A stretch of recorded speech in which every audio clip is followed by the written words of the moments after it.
महादेवी, मैं जानता हूं कि आपका हृदय बहुत कोमल है। किसी की भी पीड़ा आपको विवल कर देती है, उदास बना देती है। और ये तो आपके पौत्र और प्रपौत्र का प्रश्न था, पर अब किया भी क्या जा सकता है महादेवी? विरोचन और बलि के साथ जो कुछ हुआ केवल उसी का दुख होता तो संभवतः सहन भी हो जाता, पर यह दुख असहनीय है कि उनके साथ ये व्यवहार देवताओं ने किया। यदि देवता भी षड्यंत्र और छल कपट पर उतर आएंगे, दैत्यों और दानवों की तरह क्रूर, अत्याचारी और भावनाहीन हो जाएंगे, तो फिर संसार का क्या होगा? देवराज केवल इसलिए पौत्र विरोचन से रुष्ट हुए कि उन्हें अपनी पूजा बंद हो जाने का भय था। ये तो कोई बात नहीं हुई। कल हर वो व्यक्ति जो समाज का थोड़ा भी भला करेगा, वो अपनी पूजा कराने की मांग करेगा। फिर पूजा श्रद्धा की भावना से नहीं होगी, वो एक कर का रूप धारण कर लेगी। पूजा पूजा नहीं रहेगी, व्यवसाय और व्यापार बन जाएगी। आप सत्य कह रही हैं महादेवी। मैं तो दुखी भी हूं और क्रोधित भी, और इसीलिए मैंने देवताओं से अपना संबंध विच्छेद कर लिया है।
ईश्वर, क्या संसार के सारे दुख तूने मेरे ही भाग्य में लिखे थे?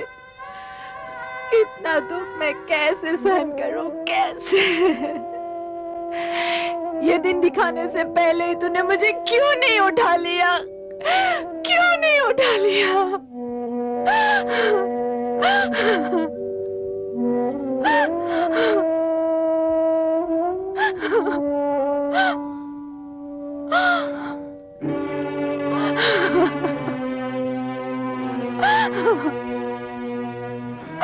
पुत्रवधू, धैर्य रखो,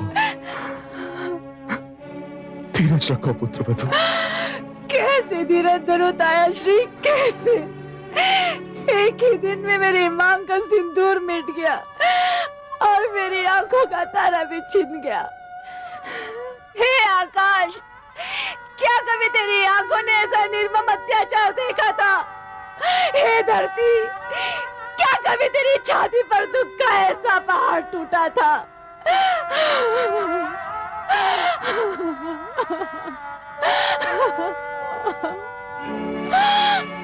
बस करो पुत्री, बस करो। तुम्हारे इस तरह सर पटकने से तुम्हारे पति और पुत्र लौट कर वापस तो नहीं आएंगे। तो फिर मुझे भी उन्हीं के पास भेज दीजिए। हे पिताश्री, यदि अपनी पुत्री के लिए आपके हृदय में तनिक भी प्रेम है तो मुझे उनके पास भेज दीजिए, उनके पास भेज दीजिए। मैं अपने पति की चिता पर जलकर तो न मर सकी, मुझे अपने पुत्र के साथ जलकर मर जाने दीजिए, मर जाने दीजिए मुझे।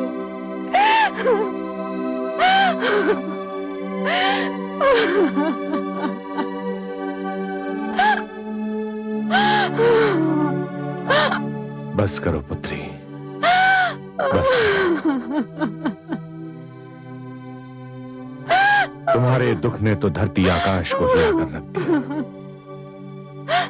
मैं शिष्य विरोचन को बचा नहीं सका,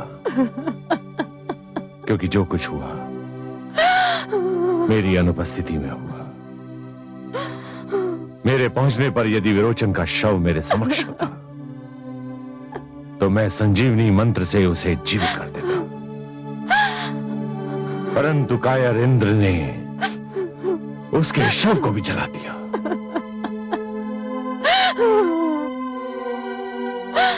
सौभाग्यवश बलि का शव मेरे समक्ष है। यज्ञ कुंड प्रज्वलित किया जाए।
प्रणाम गुरुदेव। गुरुदेव, ये जीवन आप ही का है, आप मुझसे जो चाहे मांग लीजिए। मेरा ये जीवन भी। ये जीवन मांगना होता तो मैं तुम्हें देता ही क्यों? ये जीवन मैंने तुम्हें इसलिए दिया है कि मैं तुमसे कुछ और मांग सकूं। आदेश दीजिए गुरुदेव, आप मुझसे क्या चाहते हैं? देना ही चाहते हो तो देवराज इंद्र का मुकुट लाकर मेरे चरणों में धर दो।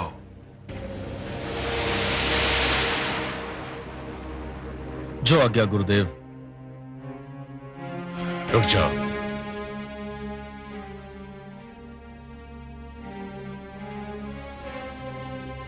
पहले मैं तुम्हें इतना शक्तिशाली बना दूं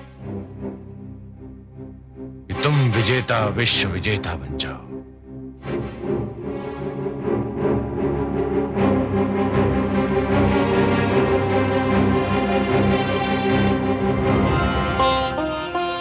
देखा आपने महादेवी, देखा विवेक और संयम से कार्य ना लेने का परिणाम। न जाने देवराज को क्या हो गया है।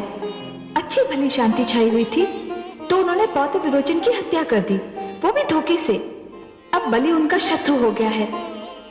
पुत्र प्रहलाद ने जो शांति का वातावरण बनाया था उसे देवराज ने समाप्त कर दिया। पुत्र प्रहलाद ने जो देवताओं से संधि की थी वह भी टूट गई। हे कमल नयन, अब मुझे चिंता हो रही है। चिंता का विषय यह नहीं है महादेवी कि जो हुआ वो बुरा हुआ। चिंता का विषय तो यह है कि आगे जो होगा वो भी भला नहीं होगा। हे कमल नयन, क्या होने वाला है? महादेवी, दो पक्षों में संधि का टूटना एक श्रृंखला के टूटने के समान होता है। एक कड़ी टूट जाती है तो कड़ी पर कड़ी टूटने लगती है।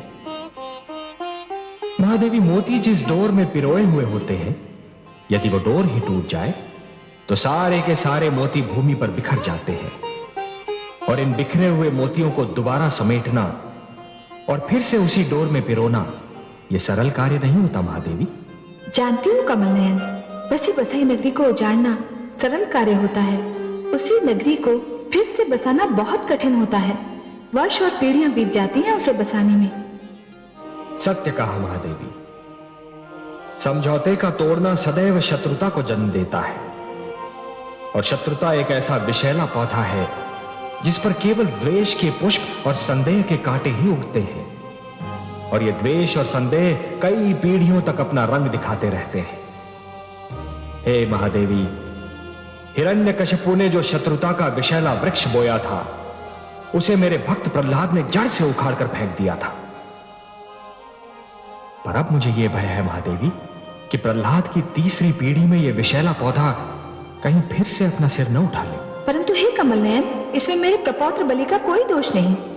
यदि कुछ हुआ तो उसका उत्तरदायी मैं देवराज को ही मानूंगी। मुझे भी बलि से सहानुभूति है महादेवी। निस्संदेह उस पर अत्याचार हुआ है, पर महादेवी यही तो परीक्षा के क्षण होते हैं। इन्हीं क्षणों में यह सिद्ध होता है कि कौन अपना विवेक और संयम खो देता है और कौन खो नहीं देता। देवराज इंद्र ने अपना विवेक खोया, अपना संयम खोया, तो उनके हाथों से एक घोर अपराध हो गया। अब देखना यह है कि बलि अपने विवेक और संयम पर नियंत्रण कर सकता है या नहीं। पांव तले रौंदी जाए तो चींटी भी काट लेती है। बलि के साथ देवराज ने जो व्यवहार किया उसे देखते हुए मुझे बलि का क्रोध सर्वथा उचित लग रहा है। मैं आपकी बात समझ रहा हूं महादेवी, पर यह जान लीजिए कि सृष्टि की हर वस्तु किसी न किसी सीमा में बंधी हुई है।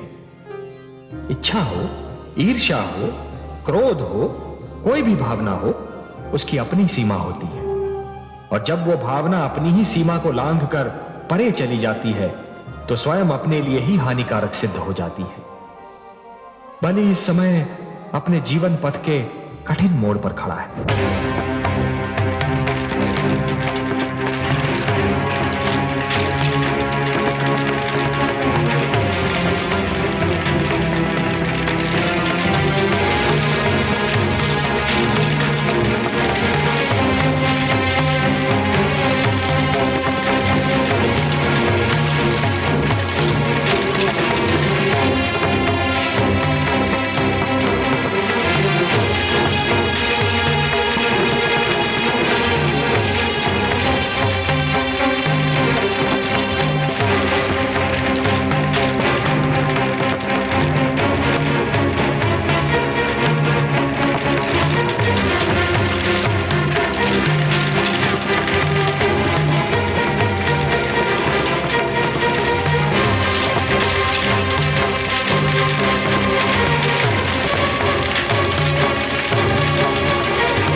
गुरुदेव, ये रथ मैं तुम्हें भेंट कर रहा हूं शिष्य। संसार में ऐसा दूसरा रथ कहीं नहीं है। वो कौन सा अस्त्र है जो इसमें नहीं है? वो कौन सा शस्त्र है जो इसमें नहीं है? ये विजयी रथ है। न कोई इसकी राह रोक सकता है, न कोई इसे हानि पहुंचा सकता है। ये विश्व विजयी रथ है, त्रिलोक विजयी रथ। अपने अभियान पर तुम इसी रथ पर सवार होकर निकलोगे। विजय श्री तुम्हारी प्रतीक्षा में सांस थामे खड़ी है। गुरुदेव,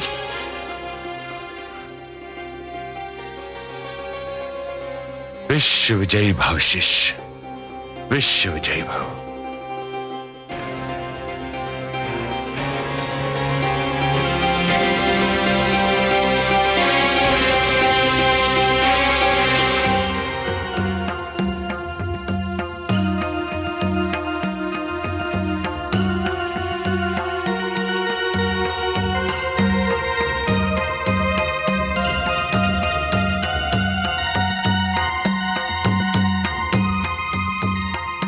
प्रणाम माताश्री। आयुष्यमान भव पुत्र। ओम सर्वमंगल मांगल्ये शिवे सर्वार्थ साधिके शरण्ये त्र्यंबके गौरी नारायणे नमस्ते। आयुष्मान भव। तुम्हारे सिर पर राजमुकुट रखने का शुभ कार्य तुम्हारे पिता सम्राट विरोचन को करना था, परंतु मुझे खेद है ऐसा नहीं हो सका। किंतु गुरु भी पिता के समान होता है। मैं दैत्यों का कुल गुरु हूं। मैंने दैत्यों की कई पीढ़ियों को शिक्षा दीक्षा दी है। इस दृष्टि से मैं दैत्यों का पितामह हूं। और आज इस राजमुकुट को पहनाने का शुभ कार्य मैं स्वयं करूंगा। रत्ने कल्पितमासनं विमजले स्नानं च दिव्याम्बरां नानारत्न विभूषितां मृगवदा मोदाङ्कितं चन्दनं जाति चम्पकबिल्वपत्रचटितं पुष्पं च धूपं तथा दीपं देवदयानिधे वसुपते अल्कल्पितं गृणां सौवर्णे मणिकण्डितरत्नचित्ते पात्रे दुतं पायसं स्वम्।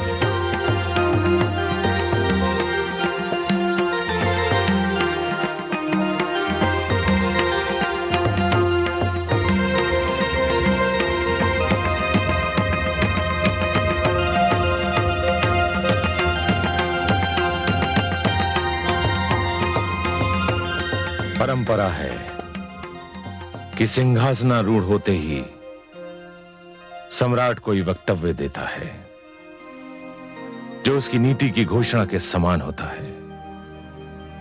तुम भी अपनी नीति की घोषणा करो शिष्य। घोषणा नहीं गुरुदेव। महाराज प्रहलाद के सिंहासन पर बैठकर महाराज विरोचन का मुकुट सिर पर धारण करके मैं घोषणा नहीं गर्जना करता हूं। मैं विरोचन पुत्र बलि देवताओं के विरुद्ध निरंतर युद्ध की घोषणा करता हूं। यह मेरी प्रथम और अंतिम नीति होगी। यह युद्ध आज से, अभी से, इसी क्षण से आरंभ किया जाए। आप सब युद्ध की तैयारियां कीजिए। महाराज बलि की जय, महाराज बलि की जय, महाराज बलि की जय, महाराज बलि की जय, महाराज बलि की जय, महाराज बलि की जय, महाराज बलि की जय।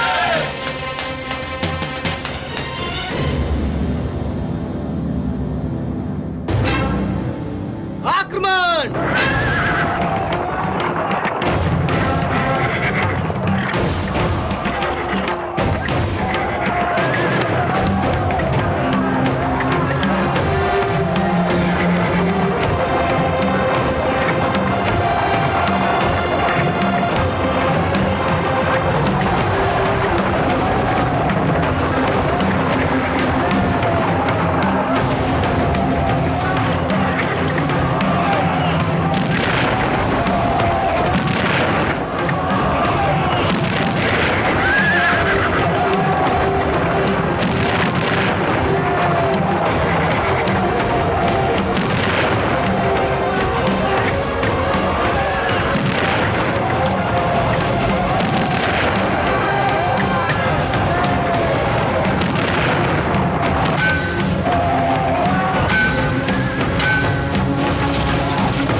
देवराज, देवराज।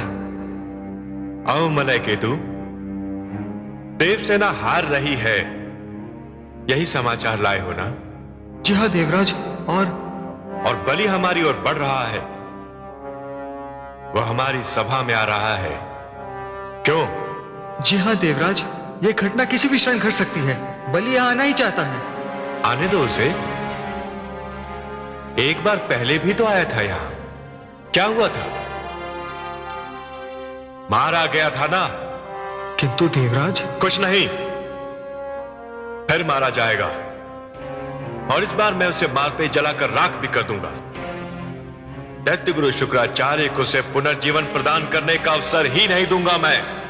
क्षमा करे देवराज, किंतु आप त्रिलोकीनाथ भगवान श्री विष्णु के क्रोध को भूले जा रहे हैं।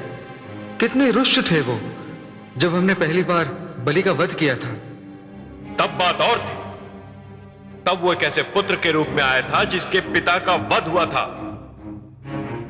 परंतु आज तो वह आक्रमणकारी है, और आक्रमणकारी किसी भी प्रकार की दया का अधिकारी नहीं होता। उसे आने तो दो। मैं आ गया हूं देवराज इंद्र, तुम्हारी मृत्यु का संदेश बनकर।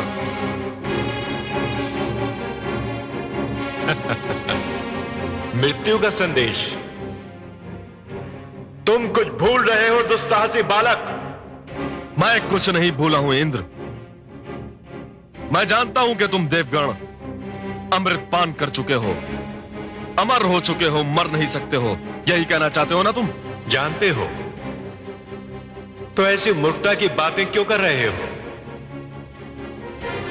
जो अमर हैं, जो मर नहीं सकते, उनकी मृत्यु का संदेश कौन बन सकता है? जानता हूं देवराज इंद्र, भली भांति जानता हूं कि ना तुम मर सकते हो और ना ही कोई तुम्हें मार सकता है। परंतु कायरों के कायर इंद्र, मैं तुम्हें और तुम्हारे इन दासों को, जिन्हें सब चाव से देवता कहते हैं, जानते हो कहां पहुंचाऊंगा? हाँ हाँ बताओ, बताओ ना, कहां पहुंचा सकते हो तुम? वहां देवराज इंद्र जहां तुम्हें तुम्हारा जीवन नरक के समान लगेगा।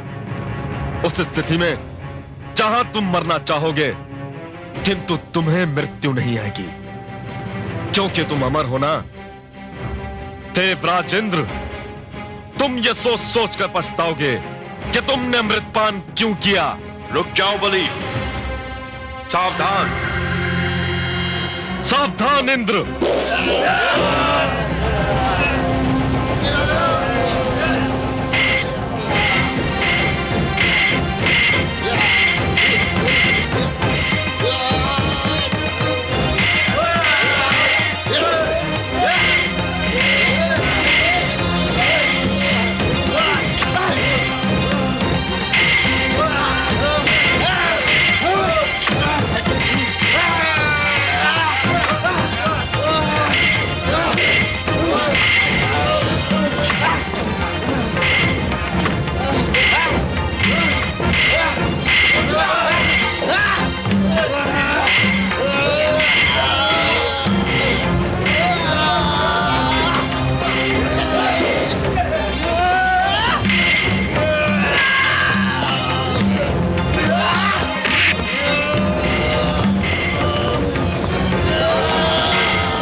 सेनापति, यह मुकुट संभाल कर रख लीजिए और समस्त देवताओं के मुकुट भी बटोर लिए जाएं। जो आज्ञा सम्राट।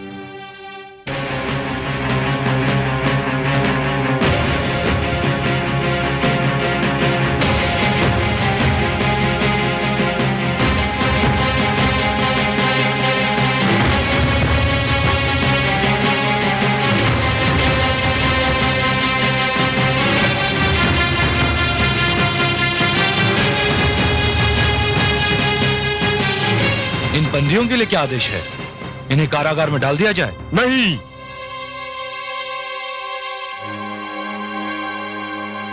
यह दंड इनके लिए बहुत साधारण होगा और वैसे भी ये दंड पहले भोग चुके हैं और अभ्यस्त हो चुके हैं। तो फिर इनके लिए क्या आदेश है? इन्हें देवलोक से निकालकर भटकने के लिए छोड़ दिया जाए।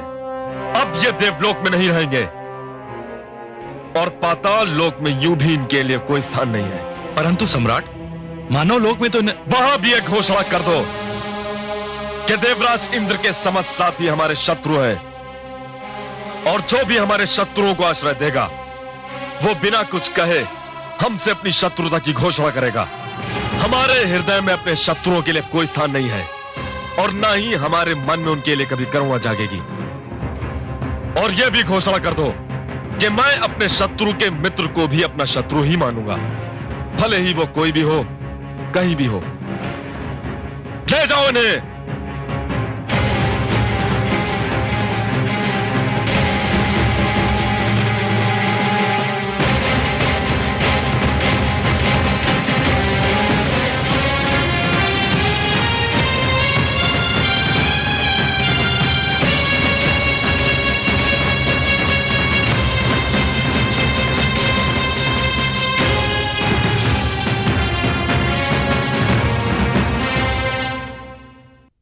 गुरुदेव, गुरुदेव, गुरुदेव, गुरुदेव,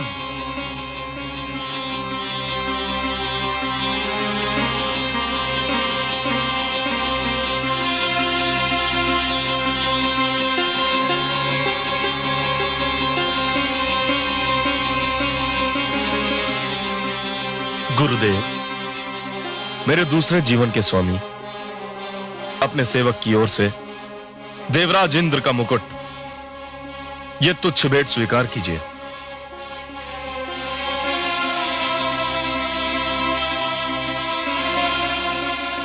धन्य हो शिष्य, तुम धन्य हो। गुरुदेव, आपने केवल मुझसे देवराज इंद्र के मुकुट की मांग की थी, परंतु मैं आपके चरणों में समस्त देवताओं के मुकुट अर्पित करता हूं।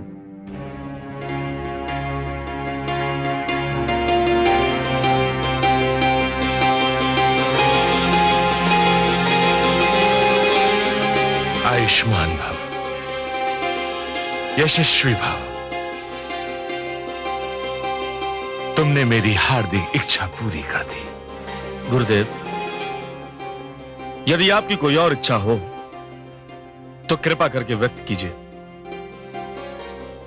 आपका यह शिष्य उसे पूर्ण करना अपना सौभाग्य समझेगा। देवताओं का क्या किया तुमने? गुरुदेव, मैंने देवताओं को शून्य में भटकने के लिए छोड़ दिया है। अब उनके सिरों पर किसी भी छत की छांव नहीं रहेगी। देवलोक सदा सदा के लिए उनसे छीना जा चुका है। बस इसी स्थान पर मेरे मस्तिष्क में शंका सिर उठाने लगती है। अर्थात गुरुदेव? देवलोक तो उनसे पहले भी छीना जा चुका है।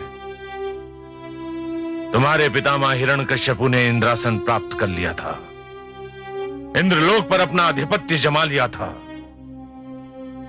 परंतु तुम्हारे दादा श्री प्रहलाद ने उसे देवताओं को लौटा दिया था। कहीं ऐसा ना हो कि तुम या तुम्हारी अगली पीढ़ी एक बार देवलोक देवताओं को वापस लौटा दे। गुरुदेव, जहां तक मेरा प्रश्न है, मैं ये प्रण करता हूं और आपको ये वचन देता हूं कि मैं देवलोक कदापि देवताओं को नहीं लौटाऊंगा। और रही बात मेरी पीढ़ी की, तो मैं ये घोषणा करता हूं कि देवलोक देवताओं को लौटाना है या नहीं, यह अधिकार केवल आपका रहेगा। देवराज सहित समस्त देवताओं के मुकुट दैत्य गुरु शुक्राचार्य के चरणों में देखकर आपको अवश्य दुख हो रहा होगा। है भी दुख की बात। महादेवी, मुकुट तो केवल वैभव के प्रतीक होते हैं, उनका इससे अधिक कोई महत्व नहीं होता। सत्य पूछिए तो देवताओं के मुकुट उतरते हुए देखकर दुख कम हुआ। दुख अधिक इस बात का है कि केवल एक भूल के कारण देवराज इंद्र और समस्त देवताओं के सिर झुक गए। हे महादेवी, जिस प्रकार चरित्र की हानि धन की हानि से अधिक बड़ी दुर्घटना होती है, उसी प्रकार देवत्व का अपमान देवताओं के अपमान से अधिक बड़ी दुर्घटना है। देवराज इंद्र ने जो कुछ किया, उससे समस्त संसार की दृष्टि में देवत्व का मान घट सकता है, और मुझे दुख इस बात का है। सबको अपने कर्मों का फल तो भोगना ही पड़ता है, यही विधि का विधान है। सत्य पूछिए तो देवराज के पतन का दुख किसी को भी नहीं होगा। पर मैं तो माता हूं, इसलिए हर माता के दुख से व्याकुल हो जाती हूं। कहीं आपका संकेत देव माता अदिति की ओर तो नहीं? आप जान गए कमल नयन। हाँ, यही बात है। मैं जानती हूं कि अपने पुत्रों की ये दुर्दशा देखकर देव माता अदिति व्याकुल हो उठेंगी। पुत्रों का दुख सबसे सहन हो सकता है, परंतु माता से नहीं। अदिति की व्याकुलता का विचार ही मुझे व्याकुल कर रहा है।